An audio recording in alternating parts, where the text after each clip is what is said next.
Here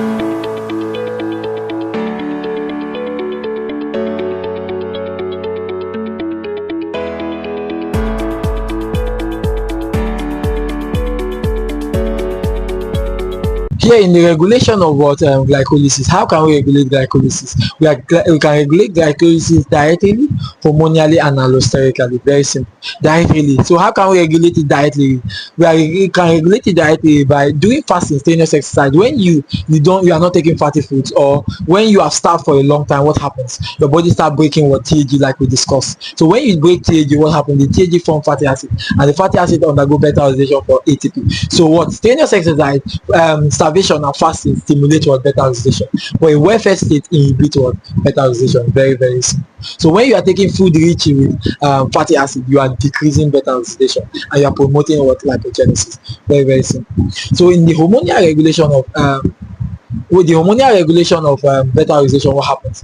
A stimulation of glucagon during fasting state or strenuous exercise does what? Stimulate adenine cyclase. So adenine cyclase stimulate cyclic AMP. So cyclic AMP stimulate protein kinase A, which phosphorylates the reaction in order to increase TAG degradation, which is lipolysis. So when we have TAG degradation, what happens? We have beta-oxidation. So glucagon stimulates beta-oxidation, while insulin inhibits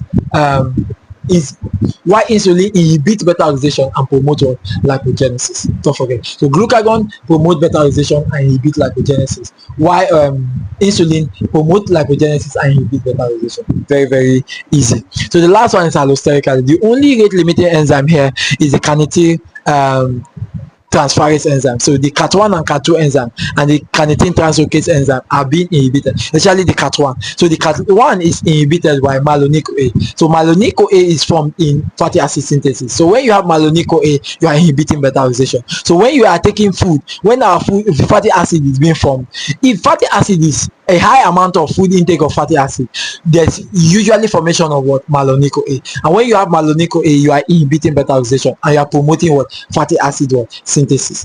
Don't forget it. So, but now when you increase the rate of acetylation of fatty acid to form fatty acid CoA, you promote beta-oxidation, inhibiting what? Malonyl-CoA. So when you have low level of lipid storage in the body, what happens? Malonyl-CoA will be inhibited, and what? Carnitine transferase will be stimulated for beta-oxidation. Don't forget that.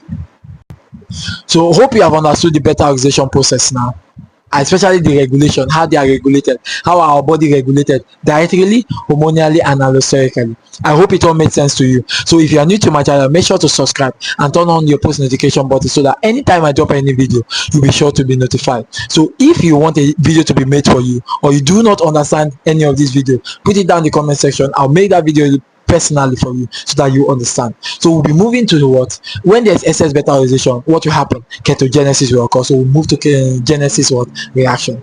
Bye bye.